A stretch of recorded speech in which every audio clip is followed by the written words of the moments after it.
Hello tout le monde, j'espère que vous allez bien. Aujourd'hui, on se retrouve pour une vidéo que j'avais envie de faire depuis longtemps. C'est une vidéo à propos des insecticides naturels. Alors normalement, j'aurais eu envie de vous parler de tout, des insectes et des maladies en même temps, mais je me suis rendu compte que la vidéo, encore une fois, allait durer trop longtemps. Alors aujourd'hui, je vais parler que des insectes et la prochaine fois, dans une autre vidéo, je vous parlerai des maladies fongiques, bactériennes, etc. que peuvent attraper les orchidées. Alors, sur YouTube, Internet, etc., vous allez trouver plein de vidéos qui vous parlent d'insecticides naturels à base d'huile qui sont vraiment très efficaces.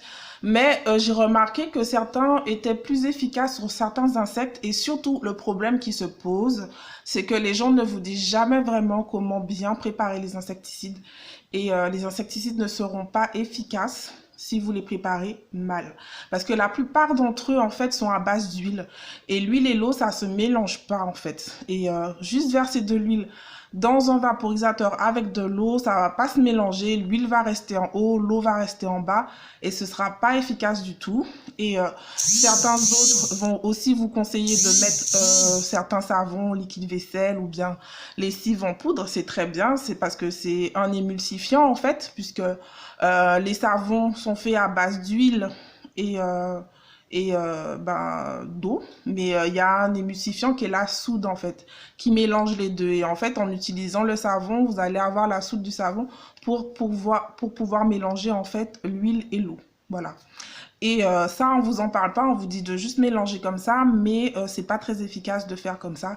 Donc, je vais vous montrer comment bien préparer votre insecticide. Donc, moi, en ce moment, j'ai une attaque de trips.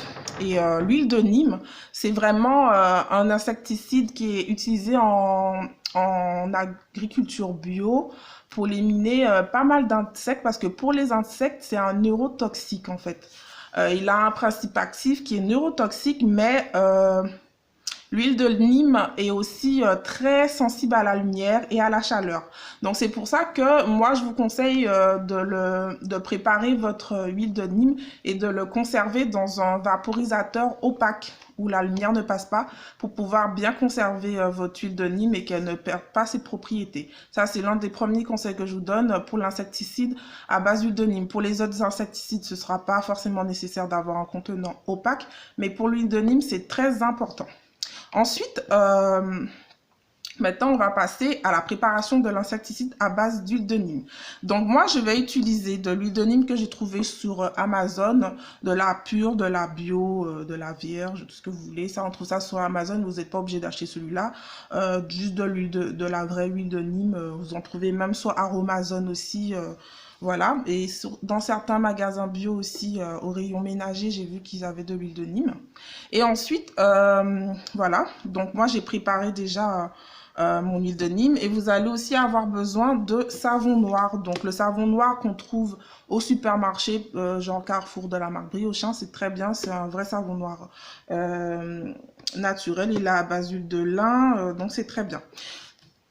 Comme émulsifiant en fait. Et en plus de ça, le savon noir, ce qui est bien, c'est que en lui-même aussi, c'est déjà un insecticide aussi, donc ça va encore plus rendre puissant notre formule. Voilà. Donc maintenant, comment on va s'en sortir? Déjà, il faut être très précis aussi dans les mesures. Déjà, dans un insecticide, certaines huiles, c'est pas la peine de trop les doser, elles sont très efficaces à un petit dosage en fait, donc pas la peine de gaspiller votre huile de Nîmes et d'en mettre beaucoup. Par exemple, dans toutes vos préparations d'insecticides, 2% d'huile de Nîmes est suffisant et 2% de savon noir est suffisant, le reste c'est de l'eau. D'accord? Donc, quand je vous ai dit ça, pour préparer 500 ml donc, de préparation, je vais avoir besoin de 10 ml d'huile de Nîmes et 10 ml de savon noir. Et le reste, c'est-à-dire 480 ml d'eau. Voilà. Donc l'eau, comme je vous ai dit, l'huile de Nîmes en particulier est assez sensible à la chaleur. Donc pour ne pas dénaturer ses principes actifs, pour ne pas altérer ses propriétés, vous allez utiliser une eau ni chaude ni froide. Pas trop froide non plus, parce que l'huile, quand on le met dans du froid, il a tendance à un petit peu durcir. et pas trop chaude, comme je viens de vous dire, pour ne pas dénaturer l'huile. Voilà. En principe, quand on veut faire une émulsion, il faut quand même que l'eau soit assez tiède, aux alentours de 28 degrés. Mais moi, j'ai fait à 28 degrés aussi. C'est pas trop chaud non plus pour l'huile de Nîmes. Voilà, si vous voulez avoir une indication précise de température. Mais c'est pas la peine de sortir vos thermomètres, une eau tiède à peu près. Voilà. Et bonne pour notre préparation. Donc, comment on va procéder? J'ai oublié de prendre un truc, je vais chercher. Alors, d'un côté, je vais mettre un petit peu d'eau avec mon savon noir. Et de l'autre côté, je vais mettre un peu d'eau avec mon huile de Nîmes. Voilà. Ensuite, je vais bien mélanger. Ça, l'huile et l'eau vont pas se mélanger, mais c'est juste pour que l'huile prenne un petit peu la température de l'eau, en fait. Voilà. Et ensuite, de ce côté-là aussi, je vais mélanger le savon noir avec l'eau. Voilà. Ensuite, je vais prendre un récipient plus grand et je vais mélanger les deux choses que je viens de préparer ensemble. Alors, l'huile de Nîmes est très épaisse, donc quand on ne met pas une eau assez chaude, elle a tendance à rester un peu dans le pot. Voilà. Donc, je vais faire ça pour que je puisse récupérer tout l'huile de Nîmes, en fait.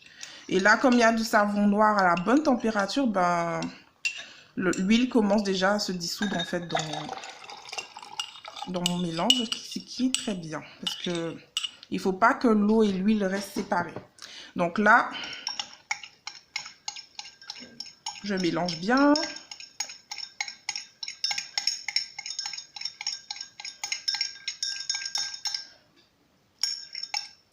Et je ne sais pas si vous voyez, je vais laisser l'eau arrêter de tourner. Et vous allez voir qu'on n'a plus de séparation entre l'huile et l'eau. Comme ça, là, l'insecticide, il est bien préparé. C'est comme ça qu'il faut que ce soit. Il ne faut pas que l'eau et l'huile soient séparées, sinon, c'est pas bon. Voilà. Donc là, ça continue à se mélanger. Comme ça. Donc, c'est ce qu'on veut. Donc, à partir de là, je peux remplir mon pulvérisateur. Et mon insecticide, il est prêt. Et je n'oublie pas d'ajouter aussi le reste de l'eau. Parce qu'en tout, il y avait 480 ml d'eau à mettre en fait.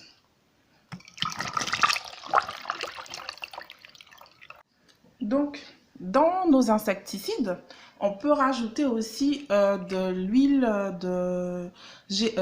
essentielle de géranium rosate parce que ça contient en fait beaucoup de géraniol et le géraniol est aussi un insecticide assez puissant, bon répulsif.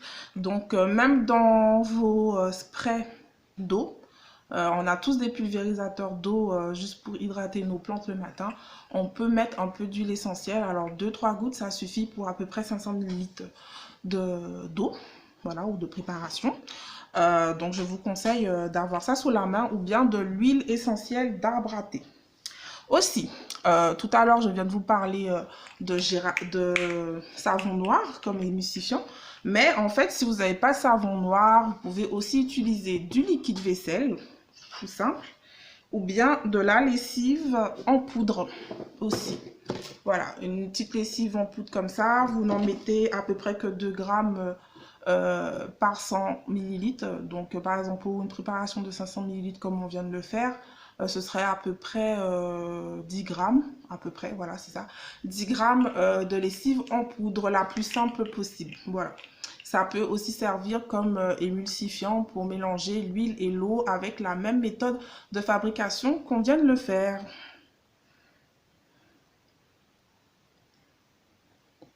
Aussi, autre huile qui peuvent être intéressantes comme insecticide. Donc, l'huile de Nîmes, c'est plus préconisé lorsqu'on a des problèmes de trips. Mais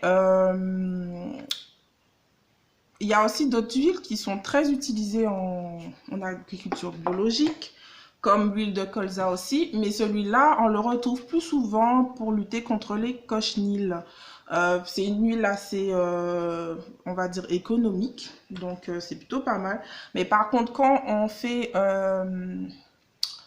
avec de l'huile de colza, vous pouvez augmenter un petit peu la dose. Vous pouvez aller jusqu'à 4% à peu près d'huile de colza dans vos préparations. Mais vous préparez comme je viens de faire tout à l'heure, avec une eau à bonne température. Et vous devez d'un côté mélanger l'huile et l'eau et de l'autre côté le savon et l'eau, que ce soit lessive ou liquide vaisselle.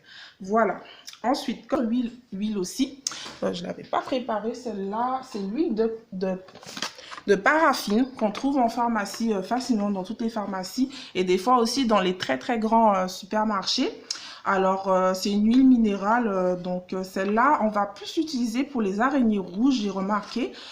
Tout ce qui est contrôle d'acariens dans la maison, j'ai remarqué que c'était souvent l'huile de paraffine. Il déconseille complètement l'huile végétale pour les acariens, mais plutôt l'huile de paraffine. D'ailleurs, Miss Orchid Girl avait fait une vidéo sur son insecticide non toxique qui est à base d'huile de paraffine justement, où elle dit qu'il ne faut surtout pas utiliser de l'huile de végétale pour les acariens et que c'était plutôt l'huile de paraffine qui était préconisée, et toujours de la même façon que je viens de le faire. Il faut vraiment mettre que 2% d'huile dans l'insecticide et 2% à peu près de liquide vaisselle dans le sien d'insecticide qu'elle conseillait. Maintenant, comme je viens de le dire, rien n'empêche de rajouter 2 petites gouttes d'huile essentielle aussi. Ça peut aussi être un bon répulsif contre les insectes, et le géraniol aussi est un composé toxique qui sont toxiques pour les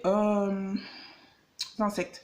Parce qu'il faut savoir que beaucoup de plantes ont développé elles-mêmes des défenses contre les insectes, et elles ont donc des substances à l'intérieur de leur tissu qui sont pas bonnes pour les insectes. Donc il y a le nîmes, il y a le géranium aussi, et des choses comme ça pour se défendre. Donc on va un petit peu expliquer comment ça fonctionne pour chacun des insectes quand même, parce qu'il faut toujours comprendre pourquoi et comment on fait quelque chose pour mieux le faire après.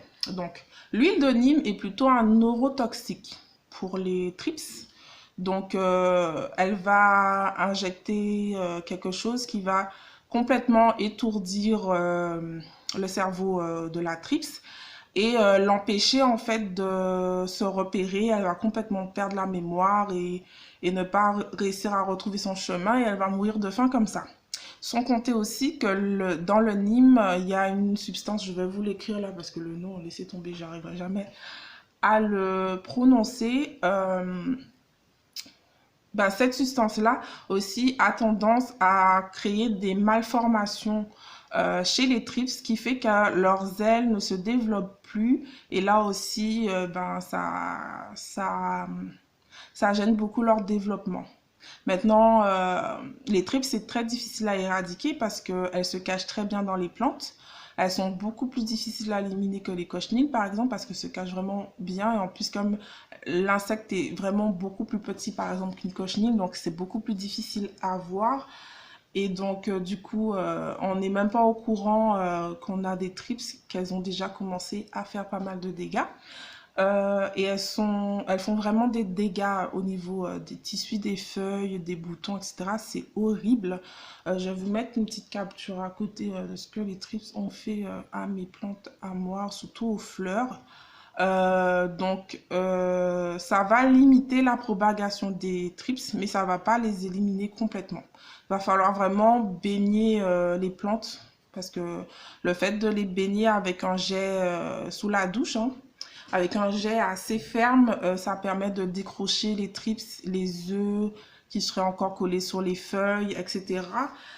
Ça, c'est vraiment ce qui permet de limiter la population des trips, et aussi d'utiliser l'huile de Nîmes pour un petit peu casser leur développement. Voilà, mais c'est pas une solution radicale non plus, je vous le dis, parce que il y a beaucoup de gens qui ont essayé l'huile de Nîmes et qui ont remarqué tout de suite, génial, que les trips avaient complètement disparu.